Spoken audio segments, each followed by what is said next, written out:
لله الذي خلق الإنسان من سلالة من طين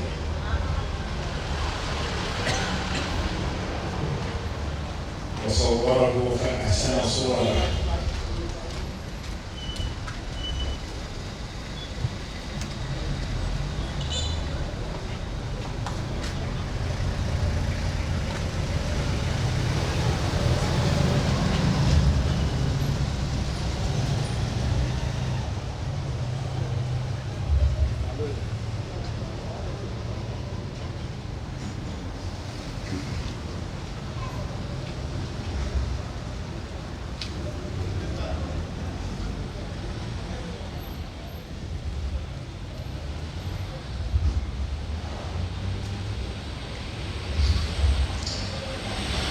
وجعله بين أجلين أجل قد مضى لا يدري ما الله صانع به وأجل قد بقي لا يدري ما الله قاض فيه وأصلي وأسلم على رسوله وحبيبه المصطفى محمد القائل العبد بين مخافتين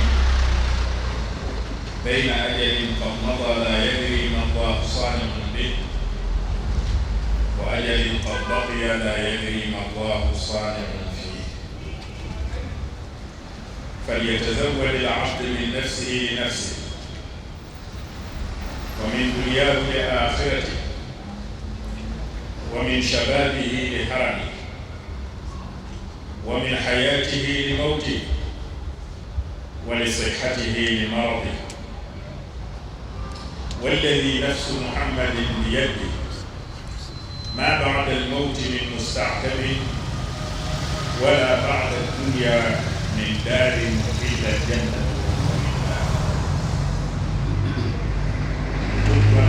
par Allah, celui-là qui a créé l'être humain d'un goutte de sperme sorti de terre. Et ensuite, il a articulé l'être humain de différents organes et il a donné une beauté à sa constitution humaine. Et il l'a soumis à deux destins. Un premier déjà accompli, que l'être humain ne sait pas ce que Allah subhanahu wa ta'ala en fait. Et une destinée qui est le second destin pour lequel l'être humain ne sait même pas de quoi cela est fait. Je sollicite la bénédiction de salut d'Allah pour son noble messager et son bien-aimé Muhammad. Celui-là aussi qui nous dit: le serviteur et la servante d'Allah sont entre deux décrets. Un décret déjà accompli par Allah que l'on ne sait pas ce que Allah en fera. Et un second décret que le croyant ne sait pas de quoi cela est fait. Et pour cela, lui, Muhammad sallallahu alayhi wa sallam, recommande aux serviteurs et aux servants d'Allah de prendre sa provision de lui-même et de réserver pour lui-même.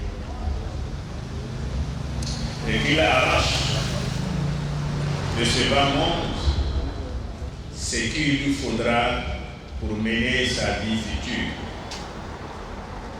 et qu'il arrache à sa jeunesse ce qui lui sera utile pour sa vieillesse. Et qu'il arrache à sa vie, pendant qu'il vit, ce qu'il lui faudra pour sa mort. Et le messager Mohammed dit ceci: je jure par celui qui détient mon souffle de vie entre ses mains, qu'après la mort, l'occasion ne sera donnée à personne pour se justifier pour quoi que ce soit. Et je vous jure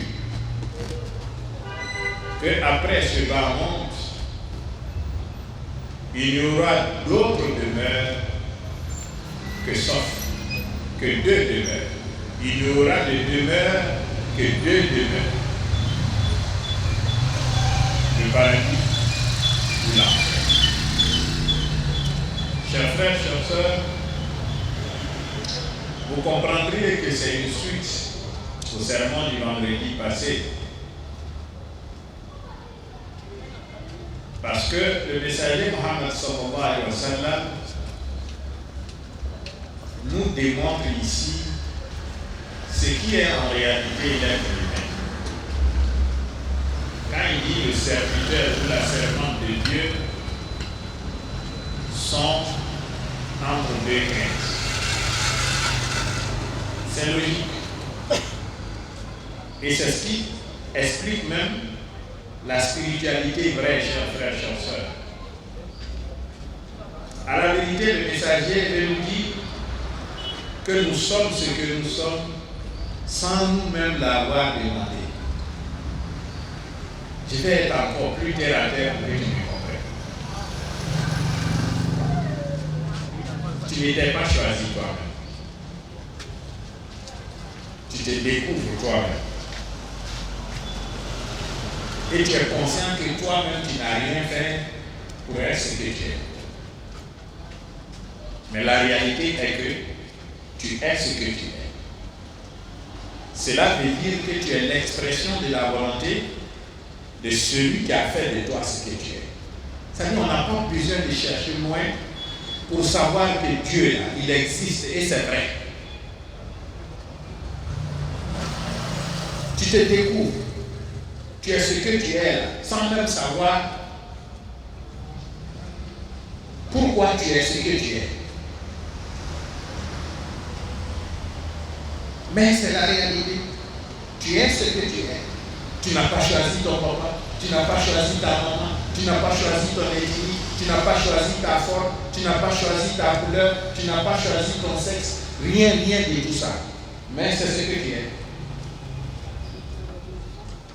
C'est cela la Hajj. C'est la volonté de Dieu qui s'est exprimée. Et ce que tu es là, c'est ce que tu dois accepter. Tu veux où c'est ce que tu es. Tu ne veux pas où c'est ce que tu es. Donc tu as tout intérêt à accepter ce que tu es. Sinon tu vas faire quoi? Même ceux qui sont des garçons et qu'après ils ont estimé que eux, ça ne leur plaît pas d'être garçons. Et qu'ils sont allés faire des chirurgies esthétiques pour se transformer en femmes. Depuis qu'ils sont devenus femmes, est-ce qu'ils ont fait les menstrues normalement comme les femmes font les menstrues? Même s'il a pu enlever le sexe masculin et qu'il s'est implanté un sexe féminin. Mais est-ce que lui, il pourra faire les menstrues comme les femmes? Est-ce qu'il pourra tomber enceinte comme les femmes? Jamais. Donc malgré tout ce que tu t'es fait, tu restes encore garçon. Ceux aussi qui sont nés femmes et qui disent non, la science a évolué, ils vont se transformer en garçons. Oui, on en a vu. On nous a présenté des gens qui sont des ressortissants de certains pays de la sous-région ici. On en a vu beaucoup. Oui, ils sont allés se placer des sexes des garçons en remplacement des sexes féminins. D'accord. On a dit combien de fois. Mais est-ce que cela a pu arrêter les menstrues qu'ils font? Au contraire, lui, son Dieu, ça va pisser du sang. Mais est-ce qu'un garçon normal fait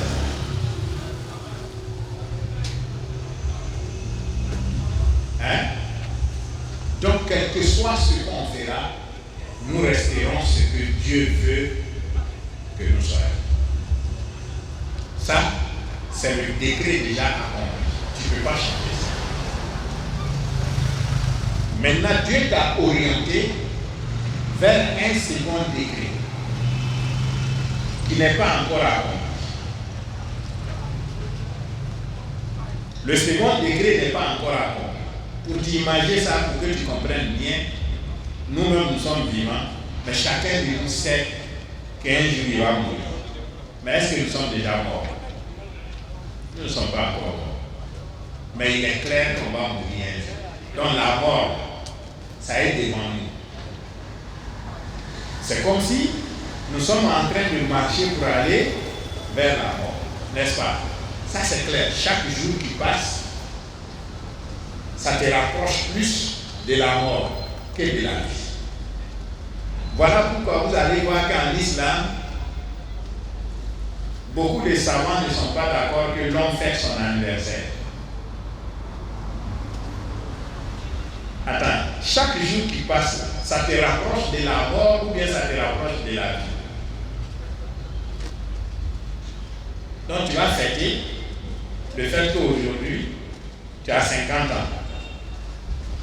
Mais 50 ans, là, si toi tu dois vivre 51 ans, et puis à 50 ans, tu as organisé fête, tu dis c'est ton anniversaire, tu es en train de chanter et danser.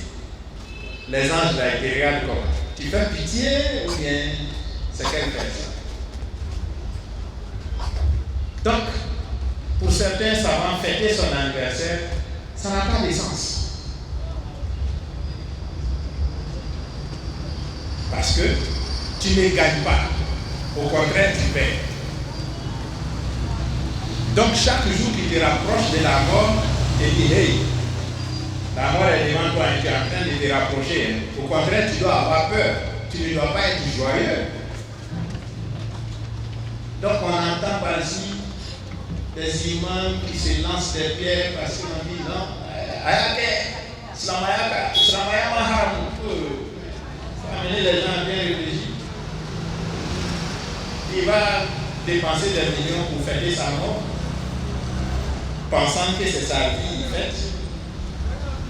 Ça n'a pas de sens. Au contraire, organise une prière. Demande à Dieu de t'accorder encore beaucoup plus de temps. C'est comme si c'est une équipe de football. Et que les deux équipes ont joué, ils sont à 5 minutes de la fin du match. Temps de réglementaire, 5 minutes. C'est le temps supplémentaire, 5 minutes. On a fini les 90 minutes, l'arbitre dit bon, on ajoute 5 minutes. Dans les 5 minutes, il y a une équipe qui mène 1-0. Et c'est en ce moment-là, l'équipe qui est menée là, est devenue très tranchante. Elle porte le ballon, elle secoue celle qui a mené. 5 minutes là, ça va être comment pour toi? Toi, le supporter de l'équipe qui a déjà marqué un but, est-ce que tu seras tranquille? C'est comme ça. Chaque jour qui passe dans la vie de l'homme, si tu es conscient, tu ne dois pas être tranquille.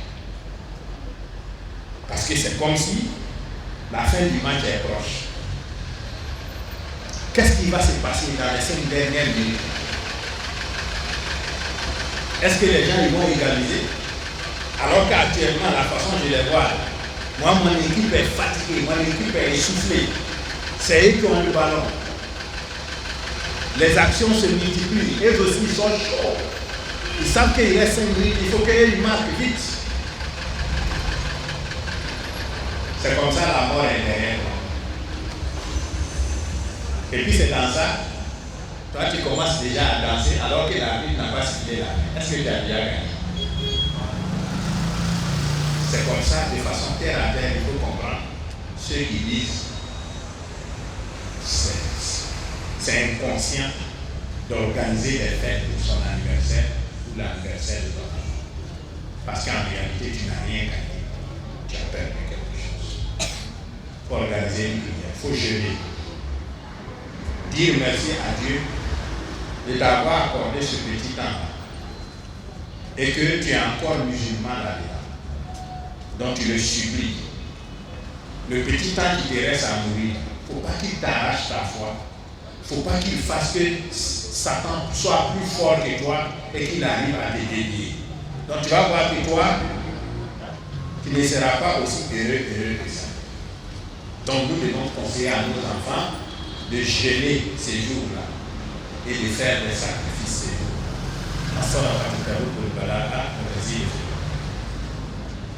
Les sacrifices qu'on va donner, demander à Dieu de nous épargner les calamités et demander à Dieu de nous accorder encore un petit temps de vie ou un maximum de temps. Voilà comment un musulman doit célébrer son anniversaire, mais ne pas organiser des danses, etc. C'est pas ça. Car là, nous devons avoir. Donc, chers frères, chères sœurs, le temps qui nous reste chaque jour diminue notre durée de vie sur terre. Nous devons en prendre conscience. Et le messager dit sallallahu alayhi wa sallam, entre toi et ta mort, tu ne sais pas ce que Dieu décidera.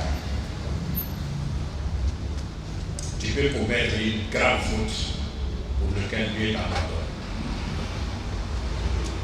Donc qu'est-ce qui te dit que toi tu es épargné et que toi tu ne commettras pas la faute?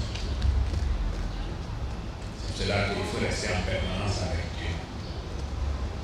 Vivre des craintes et d'espérance. Il faut toujours craindre que tes acquis en bien, que tu les perdes. Il faut toujours avoir peur que tes acquis en bien, il ne faut pas que tu les perdes. Quand je dis acquis en bien, ce n'est pas bien matériel, hein? Le bien spirituel que tu as gagné, le bon rapport que tu as avec Dieu. Il faut craindre que quelque chose n'intervienne dans ta vie pour que tu les perdes. Parce que la vie est faite d'épreuves. Voilà pourquoi elle a dit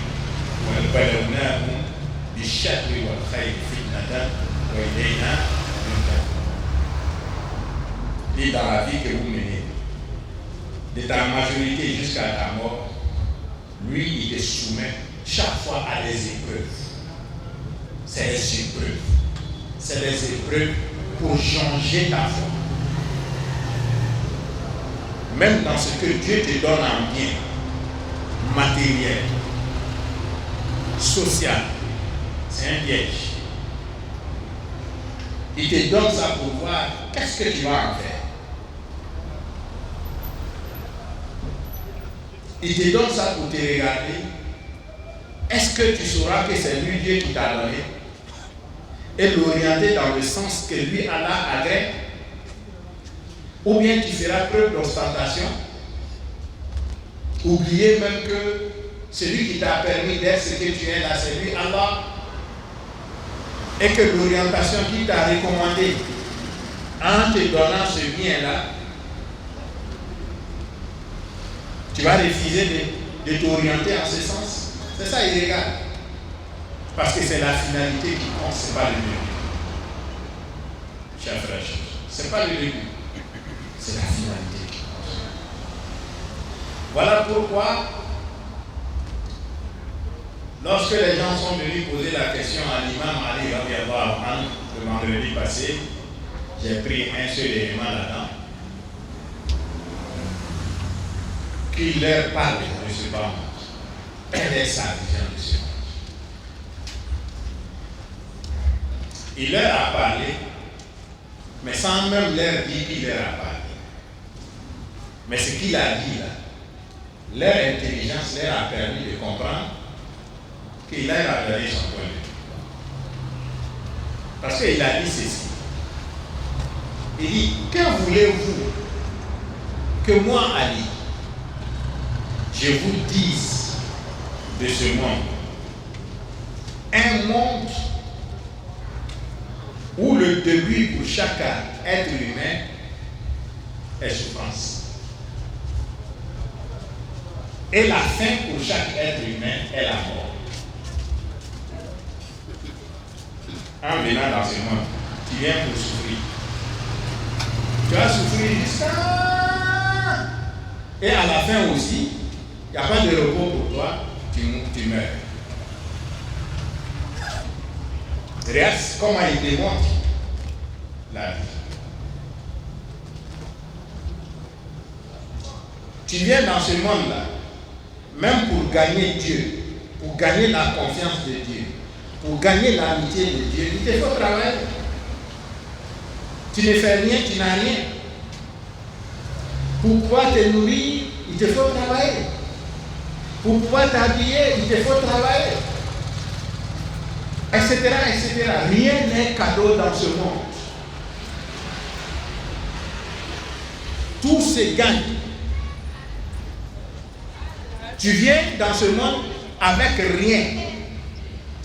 Tu vas repartir de ce monde aussi avec rien. Ça veut dire que tu es venu travailler pour avoir, et en partant aussi tu laisses, tu t'en vas. C'est ça là notre monde. Il dit que voulez-vous que moi je vous dise de ce monde? Deuxième chose, il dit, non seulement tu es venu souffrir, et à la fin tu meurs, mais là où tu vas aller aussi, là, tout ce que tu as bien gagné, honnêtement, tout est bien que tu as pu avoir dans ce monde, honnêtement,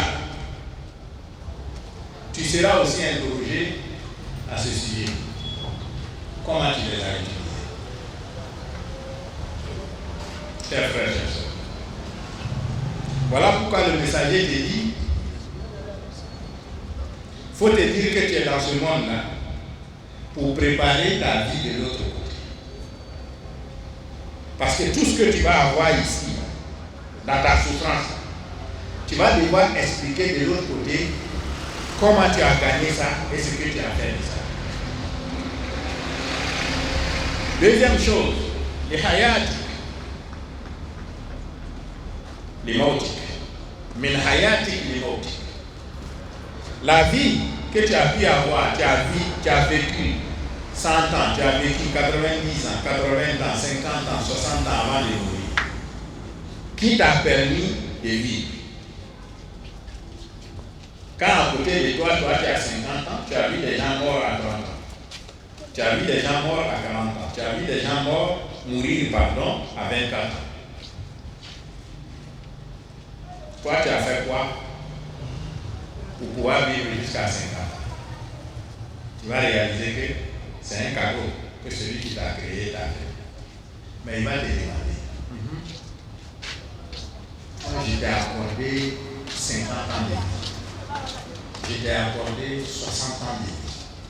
Je t'ai accordé 70 ans de vie. Je t'ai accordé 80 ans de vie. Je t'ai accordé 90 ans de vie. Mais cette vie que moi je t'ai donnée, c'est qu'à côté de toi, j'ai privé certains des salariés n'ont pas ici. Toi, tu as fait quoi avec toi?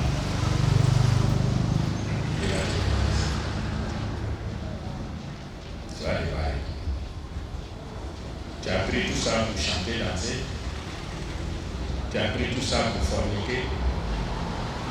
Tu as pris tout ça pour tuer les gens. Tu as pris tout ça pour adorer le fétiche. Tu as pris tout ça pour détourner l'argent des gens. Tu as pris tout ça pour mettre les gens en balade. Tu as pris tout ça pour faire quoi? Tu vas expliquer. C'est ça. Mais hayat. Parce que la vie que tu vas mener de l'autre côté, la récompense que tu vas avoir de l'autre côté, dépendra de ce dont tu as fait avec ce temps de vie. Et le messager dit, les Shabbat, mais Shabbat dit les haram. Il faut arracher aussi de ta jeunesse et épargner pour ta vieillesse.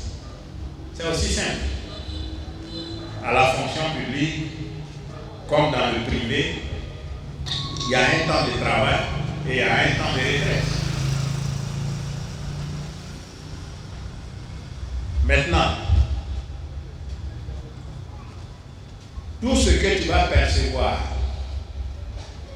comme pension de retraite, c'est à quel moment tu épargnes ça? C'est au moment où tu travailles. C'est pour cela que, même dans le privé, on demande que les gens soient déclarés à la CNPS. À la CNPS, là, ce n'est pas un cadeau qu'on te fait. C'est qu'on garde. On te prend ça. Pendant que tu travailles, on te prend ça. On te prend ça. Tu cotises. Et puis, le jour où tu es à la retraite, on te reverse ça comme pension de retraite. C'est la même chose pour l'autre côté. Pendant que tu es jeune, quel est le nombre de nawafil que tu fais la nuit, la prière surrogatoire que tu fais la nuit? C'est combien? Parce qu'il y en a même simple chaque réunion de la nuit, parce que les gens vont lui dire que ce n'est pas écrit dans le Coran. Il y a beaucoup de plaisantins maintenant, ils sont nombreux sur les réseaux sociaux. Tu les regardes souvent pour y appeler au niveau projet ou au Ghana. Tu te demandes d'où ils viennent ces gens. C'est la manière que la Saraka est hyper vidale.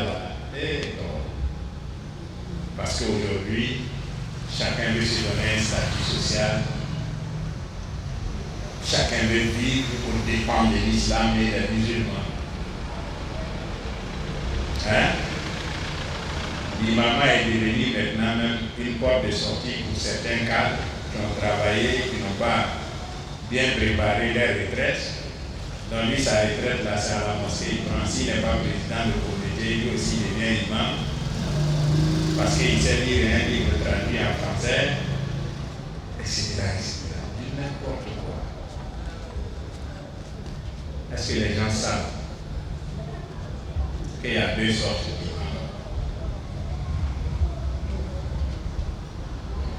Il y a l'imam donné par Dieu, et puis il y a l'imam provoqué par l'imam.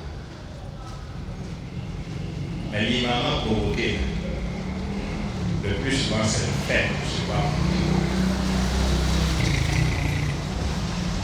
Il n'en a pas la science, il n'en a pas les vertus éthiques et morales, mais la seule chose qu'il a, c'est son intellect et son éloquence. Et pour lui, ça suffit pour diriger la communauté. Oui, tu vas les diriger, mais à leur perte et à ta perte. Parce que le vrai imam, c'est celui-là qui est choisi par Dieu. Donc il a l'onction de Dieu. Et tu verras que dans sa façon de faire, il y a une différence. Quand tu es en face de cet imam, toi-même tu sens quelque chose en toi que tu ne peux pas dire souvent. Car là, nous devons avoir la grâce. Et l'imam Ali, entre en disant ce qu'il a dit à travers les propos du messager, c'est comme ça aussi que tu t'approvisionnes pour ta vie future. Quand tu seras vieux, le nombre de nawafil que tu faisais dans la nuit, si ta vieillesse t'a empêché de le faire, Allah va dire aux gens, chaque soir, écrivez ça pour lui. C'est moi qui l'ai rendu vieux. Sinon, quand il était jeune, il faisait ça. Donc, c'est moi je lui dois. Mais toi, tu faisais quoi? Parce que toi, ton réveil, c'est à 5 heures. Alors que si tu as te réveillé à 5 heures, le temps même de prendre ta petite ablution, te mettre sur la natte de la prière, c'est déjà l'heure de sauver. Donc directement, tu vas faire la prière de sauver. Tu ne vas pas faire la candelle, tu ne vas pas faire chaque 8. Ok, tu n'es pas condamnable pour ça. Tu n'es pas condamnable. C'est bien, au moins, que tu aies fait la prière de sauver. Mais ta pension sera maigre. C'est ta pension qui sera très maigre. Alors que celui qui va faire chaque 8, qui va faire Rakatel Fajr, qui va même faire d'autres nawafil avant de faire Shaf au Witr, celui-là, sa pension vraiment sera riche. Ce sera la différence entre toi et lui. Parce que le messager sallallahu alayhi wa sallam dit Rak'atay al-fajr khayrun min ad-dunya wa ma fiha. Les deux unités de Rak'atay al-fajr est bien pour celui qui le fait, mieux que ce bas monde et tout ce que ce monde contient. Est-ce que tu as compris ce qu'il y a? Ça veut dire que tout ce monde-là n'a qu'à être pour toi. Le monde entier n'a qu'à être pour toi et tout ce qui est dedans. Et puis tu as pris tout ça là, tu as donné à Dieu et ça là-bas. Dieu dit, les deux unités de la caractère Fajr est mieux que ça chez lui Allah. Donc si toi tu ne fais pas ça, tu gagnes quoi? Ta pension sera maigre. Ta récompense de l'autre côté sera maigre. Parce que tu as petit salaire, tu auras petite pension. Et si tu as gros salaire, tu auras une grosse pension. Car Allah nous donne la bonne compréhension. Et l'imam Ali dit encore, qu'est-ce que je vais vous dire d'un monde dans lequel, si tu as mal acquis tes biens dedans, le jour du jugement dernier, ces biens-là te condamneront. Ça veut dire que tu es dans ce monde, mais les biens que tu as pu avoir là, tu ne les as pas cherchés sur la bonne voie. Soit tu as menti pour avoir, tu as trompé pour avoir, tu as tué pour avoir, etc. etc. Ça veut dire que c'est le fruit du péché, ce que tu as eu.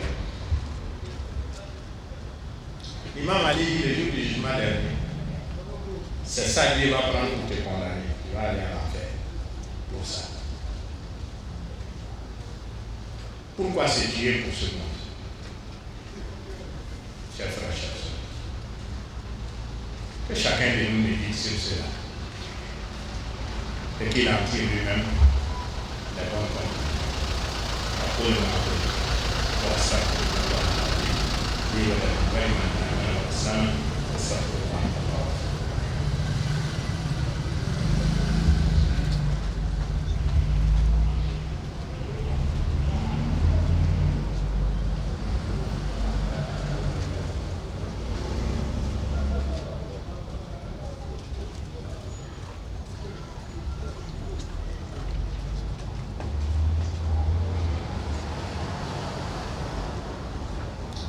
اللهم لك الحمد والشكر كما ينبغي لجلال وجهك وعظيم سلطانك. لا اله الا انت سبحانك اني كنت من الظالمين. اللهم فصل على عبدك ورسولك ونبيك محمد واله وصحبه وسلم تسليما كثيرا. اما بعد. Chers frères, chers sœurs, la conclusion de tout ce que nous venons d'énumérer est que chacun de nous doit avoir en conscience que cette vie de ce bas monde est une vie de transit. C'est une vie de transit. Nous sommes venus de quelque part et nous allons quelque part. Mais entre où nous venons et où nous allons, nous sommes en transit. C'est cela qu'en Malaisie en général, vous entendez après les décès, vous n'avez pas payé travail. Vous savez que tous ceux qui sont venus dans ce monde-là iront aussi de ce monde. Ça peut te résumer que ce monde est un monde de transit. Ici, Dieu veut te permettre de bien préparer là où tu vas. Pour ne pas que tu regrettes après de n'avoir pas préparé ce voyage. faut prendre tout ce qu'il te faut ici pour pouvoir aller sereinement et arriver paisiblement. Parce que là où tu vas là, une fois là-bas, il n'y aura plus de possibilité de retour, il n'y aura plus de possibilité de rattrapage de quoi que ce soit. C'est pour cela que le messager dit وَالَّذِي نَفْسُ مُحَمَّدٍ بِيَدِهِ مَا بَعْدَ الْمَوْتِ لِلْمُسْتَقْبَلِ. Le messager dit qu'il jure par ce Dieu-là qui détient lui son souffle de vie entre ses mains. Et il nous dit qu'après la mort, il n'y a pas de possibilité, n'est-ce pas, d'excuse. Il n'y aura pas d'excuse acceptée de Dieu. Tu ne pourras plus rien justifier et que Allah accepte cette justification. Il n'y a plus rien que tu peux faire. Donc nous devons corriger ce qu'il y a à corriger avant que la mort ne nous atteigne. Parce qu'une fois mort, c'est fini, c'est terminé. Tu ne pourras plus rien dire encore. C'est pour cela que le Coran précise qu'au moment de mourir, certains hommes et certaines femmes vont demander à Dieu de leur accorder un petit temps.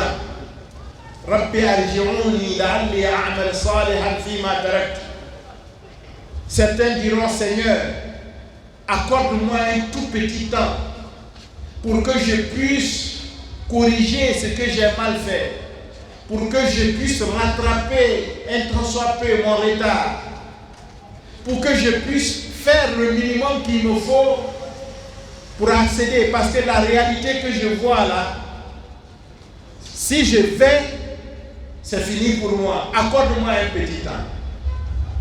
Et Dieu va demander aux anges de les rappeler. De le rappeler.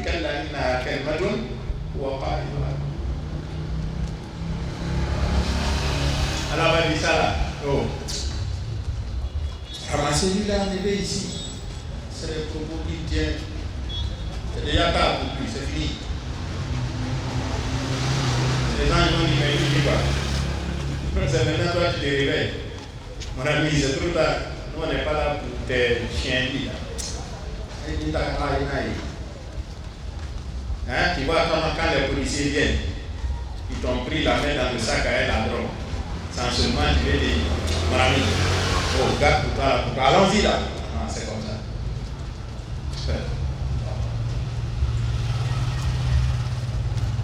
Au moment de mourir, vous voyez certains dans certaines gesticulations.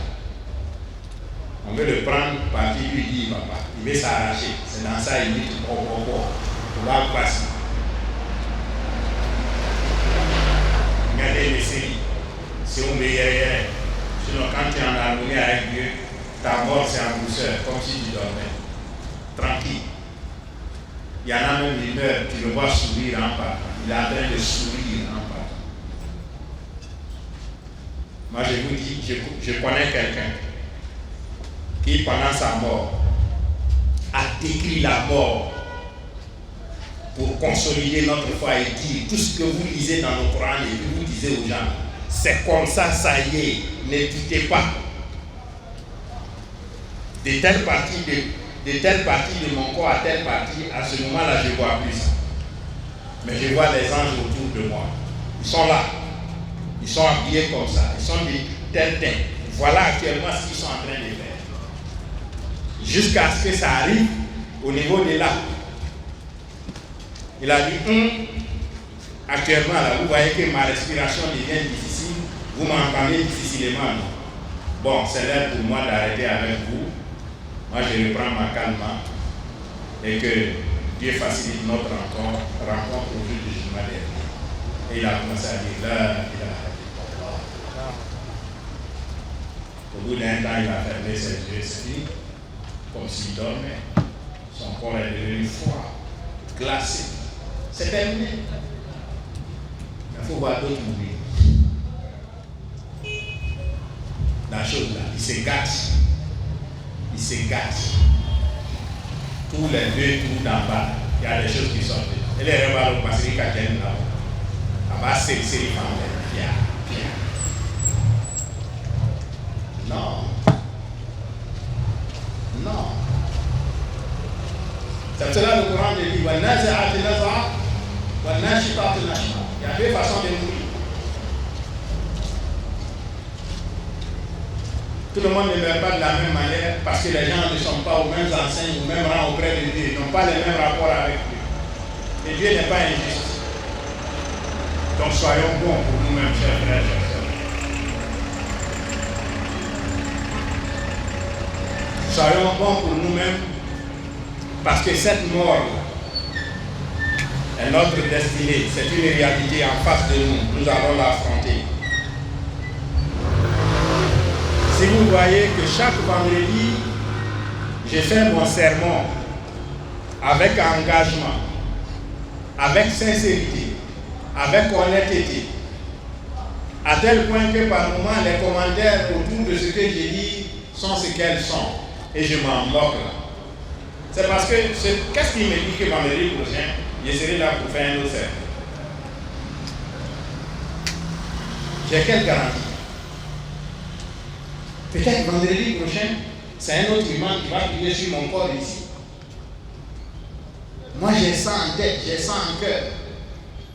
Donc, à quoi bon de venir vous dire des choses ici parce que je suis en train de chercher votre amitié, parce que je suis en train de chercher votre argent, et puis, si je m'en vais sur ça, devant moi, sera comment? Non. Moi, je veux que notre amitié soit scellée sur Dieu. De la même manière, je ne rends visite à personne. Si je dois rendre visite à quelqu'un, c'est que c'est pour un sujet qui concerne la communauté. Ou qui concerne la vie spirituelle de celui à qui je rends visite. Terminé. À part ça, qui peut dire que moi, l'imam Cissé, je suis son ami? On se rencontre, on fait quoi ensemble? Rien. De la même manière, tu as quitté ta maison, tu t'es lavé, tu as fait ton ablution, tu t'es habillé, tu t'es déplacé. Dans ton intention, tu viens ici à la recherche de Dieu. C'est de cette même manière, moi aussi, je suis devant toi, je tiens le sermon, je suis à la recherche de Dieu.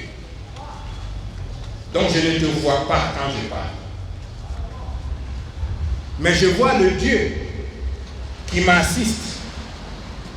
Et celui que je suis en train de solliciter ses faveurs, c'est lui que je vois. Donc ce que je vais dire là, que toi ça te blesse ou que ça ne te blesse pas, mets ta côté là. Toi tu ne me dis absolument rien au moment où je tiens le sermon. Billahi soumana. Parce que je ne te vois même pas. En réalité, même qui tu es, et puis tu as quoi? Toi, tu peux finir moi ma souffrance? Tu ne peux pas.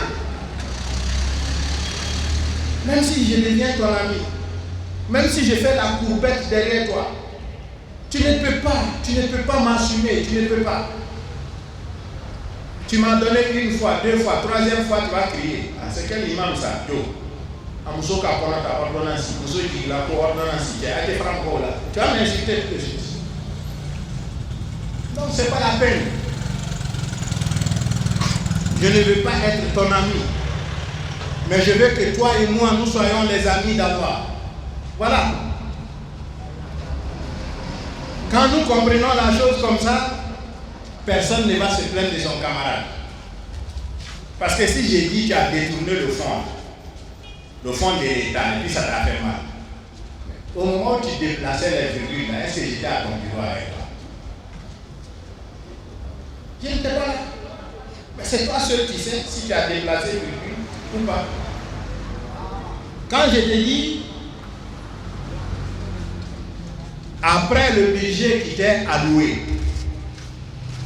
quand tu as exécuté ce qui reste là, quand je dis c'est pas pour toi, il faut laisser ça dans les caisses de l'État. C'est toi qui sais combien on t'a alloué et quel travail tu as fait avec et combien reste. Et c'est toi qui sais si tu as pris ou tu n'as pas pris. Est-ce que je suis avec toi? Quand je dis qu'il ne faut pas chercher la femme du monsieur, le monsieur là, est-ce que je le connais? Est-ce que je connais sa femme? Toi-même, est-ce que je te connais? Mais c'est toi qui es assis, qui m'écoute, c'est toi qui sais si toi tu as cherché femme de quelqu'un ou pas. Est-ce qu'on était ensemble? Mais pourquoi tu estimes que c'est toi qui insulte? Pourquoi dans ta tête ça sonne que c'est toi qui insulte? Ou bien en faisant le serment, si tu t'appelles Ahmed, j'ai dit Ahmed. Tu ne trouves pas que toi-même tu as un problème avec toi-même? Moi, ma mission, c'est de t'amener à corriger tout ça là en toi avant que la mort ne t'atteigne. Donc en réalité, je suis ton conseiller, je suis ton avocat, je suis ton ami. Pourquoi tu veux me transformer forcément en ton ennemi? Pourquoi?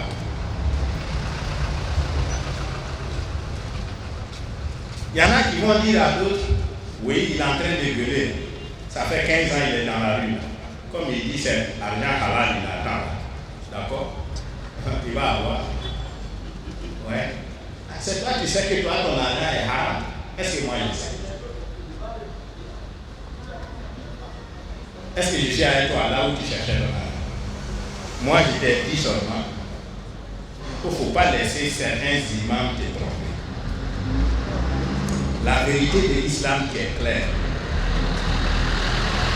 L'argent qu'un musulman doit chercher, l'argent qu'un musulman doit utiliser, surtout l'utiliser dans l'œuvre de Dieu là, a une couleur, a un odorat. Il faut que sa couleur là soit conforme à la couleur de l'éthique et de la morale que l'islam enseigne. Il faut que son odeur soit conforme à l'odeur de l'éthique et de la morale que l'islam enseigne. Quand ça ne correspond pas à ces deux, il ne faut pas te fatiguer, le mettre dans l'œuvre de Dieu. Parce que le résultat que tu vas attendre de Dieu en faisant ça, tu ne l'auras pas. Au contraire, tu vas te créer des problèmes. Des problèmes tels que si tu as mis cet argent dans la mosquée ou bien dans le terrain de la mosquée, on a acheté le terrain avec, ça va être un terrain que Dieu ne va pas aider. Donc tout ce qui va se faire sur ce terrain-là, Dieu ne va pas accepter. Donc imagine un seul instant, le nombre de personnes qui viennent prier ici chaque vendredi. Quand Dieu va refuser leur prière, il a refusé ça à cause de quoi? À cause de toi, ton argent, que tu as mal acquis, que tu as mis. Et le jour du jugement dernier, il va te dire, c'est toi, tu as gâté leur prière. C'est à cause de toi. J'ai refusé leur prière. Donc tu leur dois. Leur prière que j'ai invalidée à cause de toi. Tu pourras payer ça. Est-ce que quand je t'ai dit ça, je t'ai insulté? Est-ce que quand je t'ai dit ça, je t'ai humilié? Hein? Bon, en tout cas, moi je l'ai dit. Je continue de le dire. Et Inch'Allah, je continuerai de le dire. Que ça te plaise ou pas, ça sera dit. Tu as deux possibilités. Tu continues de prier ici, et puis tu vas toujours entendre ça. Ou bien carrément, va prier ailleurs, là où tu n'entendras pas ça.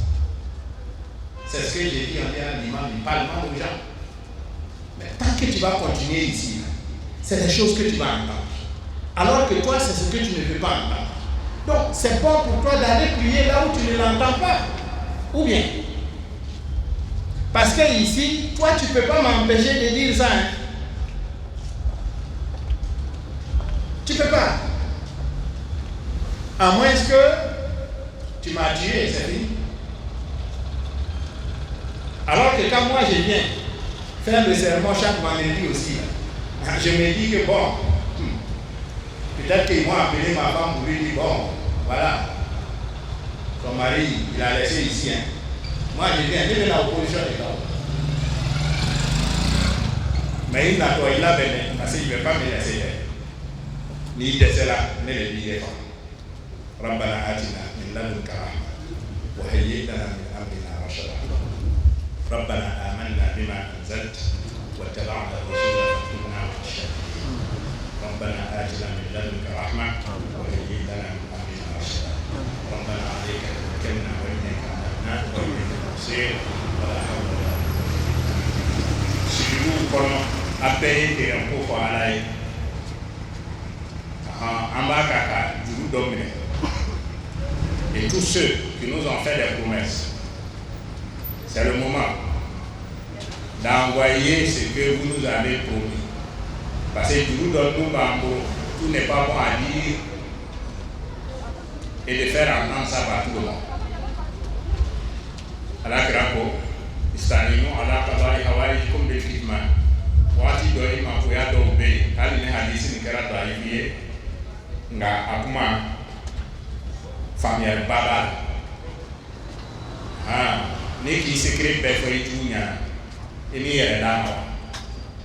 Mon bébé a tout à fait miséricorde sur le. Mais donc, tout à fait miséricorde sur le quartier. Mon bébé. Mais ni tout le monde m'a un cadeau. Car détail perdu au bout, tu vois que c'est un peu compliqué. Pour le concevoir, tu dois en détail d'eau. Mais Horonia Berea Kosos la Mayala Mana, Wati donc, je me vois dans l'obligation qu'à détail ou dico évolution pour rassurer mes partenaires. Ce qui est une obligation. Donc, mon roi Maya, vous nous avez promis 10 millions chacun à Wati Seta. Donc, Wai Maya, vous nous avez promis plus que ça à Wati Seta. Parce que je vous donne mon bambo. La il faut que nous aussi on puisse répondre sur l'engagement que j'ai pris avec eux en votre nom. Donc, collaborateur parce que il y a